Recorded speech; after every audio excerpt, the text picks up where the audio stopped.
Hey, what's going on, guys? Ray Shapley, Where to Live in Austin, and today I want to talk about Easton Park. This is a new development I've been wanting to do a video on for a while. Finally got some time, so let's get into it.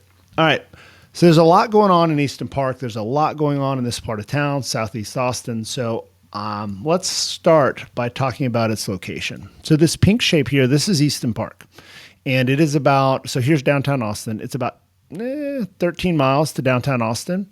It's about 10 miles to Austin Bergstrom Airport, and it is about 5 miles from Circuit of the Americas. So if you don't know Circuit of the Americas, this is where we do Formula One, we do IndyCar, we do motorcycle, soccer, big concerts, events like that, and rugby, you name it. So this is all 5 miles away. Over here, this green shape is another neighborhood that I'll do in a different video called Goodnight Ranch, but I just want to show the proximity of these two neighborhoods because this is kind of the epicenter of this major redevelopment of Southeast Austin. Probably my favorite thing about the location of Easton Park is its proximity to these two green shapes. So first we have McKinney Falls State Park, classic, well-known Texas state park, swimming, biking, hiking, all that good stuff. And then you have the addition of the Onion Creek Metropolitan Park. So the Onion Creek Metro is a really interesting project, in my opinion. This is done by, I think, the City of Austin, Army Corps of Engineers. So what they did is they took unusable land and turned it into a really cool park. It's going to be pretty amazing when it's done. Let me kind of read you through the what they have planned. So it's 550 acres. Which means it's going to be bigger than Zilker. There's going to be horse trails. There's going to be model airplane field, sporting play fields, community event space, an observation tower, picnic grounds, a birding center, creek overlooks, great lawn, community garden, nature education center, prairie restoration, wetland conservation, workout station, multi-use trails, and disc golf and an amphitheater. So all of that coming here to Onion Creek Metropolitan Park. That's a bike ride away from Easton Park. So speaking of parks, Easton Park, the whole idea of Easton Park is that it's a big neighborhood, but each section are going to be basically homes built around a smaller park. Each park is named after a famous park, so the different sections are like Bryant Park, Nob Hill, Union Park, Skyline Park, and so on. 1,500 acres, and 350 of those acres are dedicated to park space within the neighborhood. So from a development standpoint, I'm really, really bullish on that. I love it when developers build in the proper amount of green space so that a neighborhood doesn't feel congested or tight. This is definitely no exception. We're going to get into what the developer did, but this is a really well thought out neighborhood. Let me just say that. All right, so total close to 6,000 homes when this thing is all said and done.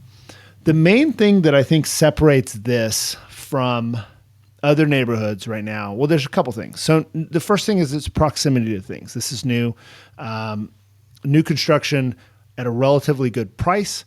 So, you can go way, way out in Austin and get a good price, like north, far south. But to get something that's, 10 miles of the airport, 13 miles from downtown at a good price in terms of price per foot is something. Homes here are about $175 a foot on average. Probably average price point, between that $415 and $420 range. Meaning if you want to spend under $400,000, it's definitely doable. You either scale back your options with the builder or you build a little bit smaller. And you can definitely spend, $500,000 or above if you really blow it out. But just know that median's in that real low four. And that's completed homes, after people have put design center choices and all that in. Now, this neighborhood is different from a lot of neighborhoods in terms of the way they chose to do the amenities. So, most new communities have some degree of amenities, hike and bike trails, a pool, but Easton Park really just blew it out of the water. So let me just kind of get started on this and we can, I'll just kind of roll through and we'll go from there. So 13.2 miles of trails throughout the neighborhood, 350 acres of parks. There's a 14,000 square foot amenity center with a full gym, an event space, outdoor fireplace, bocce ball courts, outdoor amphitheater, community garden, and so on.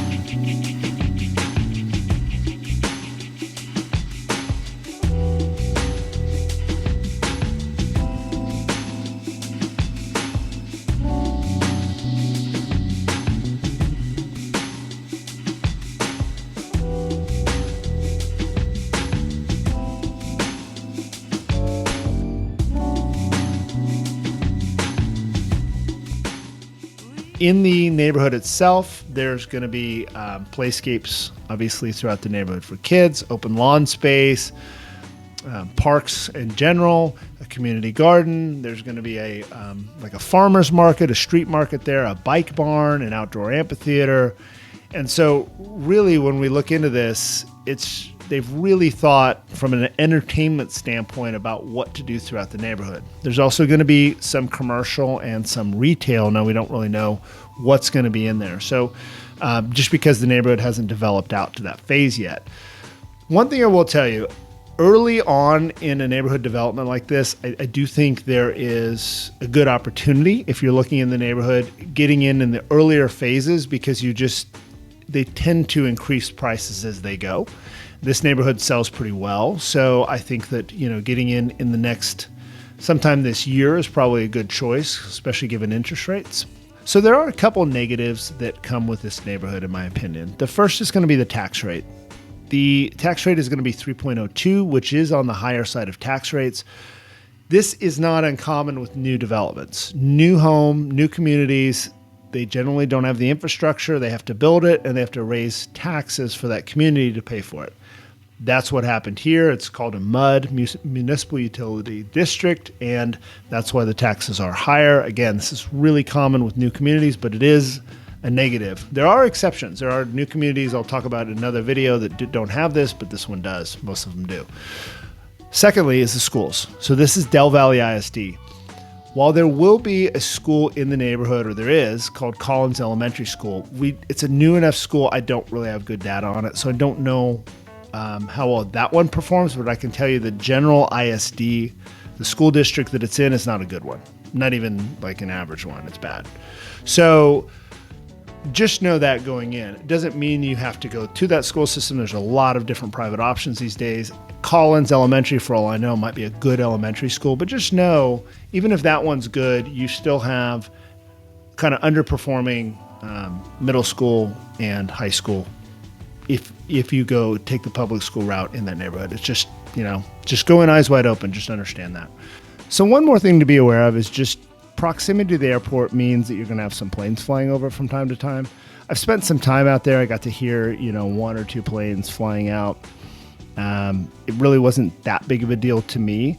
I would say, by the time the few that fly over that area of Austin, because a lot of them go different directions, but they're a good 8+ miles as the crow flies away from the airport. So they've got some altitude to them. But just keep in mind, if you're someone who wants a completely quiet and peaceful backyard, this might not be the right fit, or at the very least, go spend some time out there and listen. I personally didn't think it was that bad. I talked to a number of the builders' reps for the various builders out there. They said, look, it's not even an issue. Buyers, they might ask about it if a plane flies over while they happen to be out there, but no one even bats an eye. So, obviously take that with a grain of salt. I can't verify it, but that's what I've been told. Enough about that. Let's talk about the builders real quick in the neighborhood. So good builders here. I like them all, actually. There's Brookfield Residential. There's Taylor Morrison. There's Dreamfinder Homes. Perry.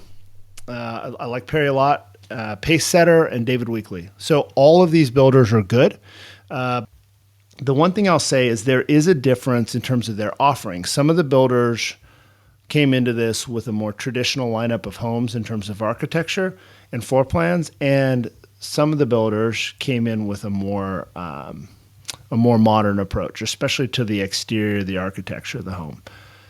So I think this is a big difference, because I get emails all the time by folks saying, hey, where can I get modern homes under $500,000 or under $600,000, something like that. And it's not really that common in Austin to see a production builder doing modern homes. But in this neighborhood, in Easton Park, you can see a handful of them. The best example out there is this Perry Homes here. So Perry Homes, this is their model. This is called modern farmhouse. I don't really consider this modern, but this style, I did a walkthrough of this model. I'll link to it in the description if you want to check it out. But that's that. But look at the rest of their homes that they've got coming on. So this one's coming on in March. You got this one, April. Definitely on the modern side for a production builder in Austin. And yeah, everything here is under 500,000. So this is a really good example.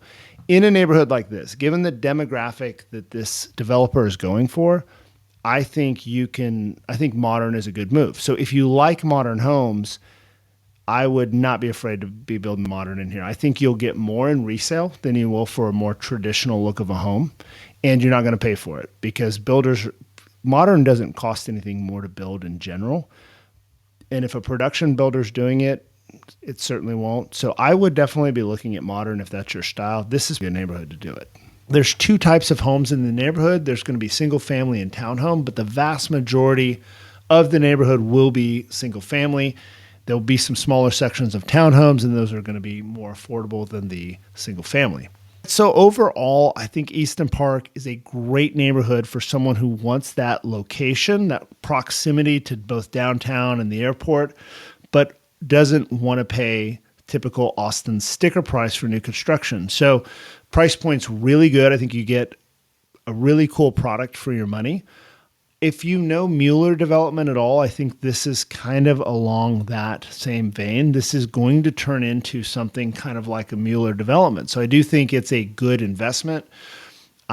We talked about the downsides, the schools and the taxes, I think are leave a lot to be desired, but we can't have everything when we're looking at a new community.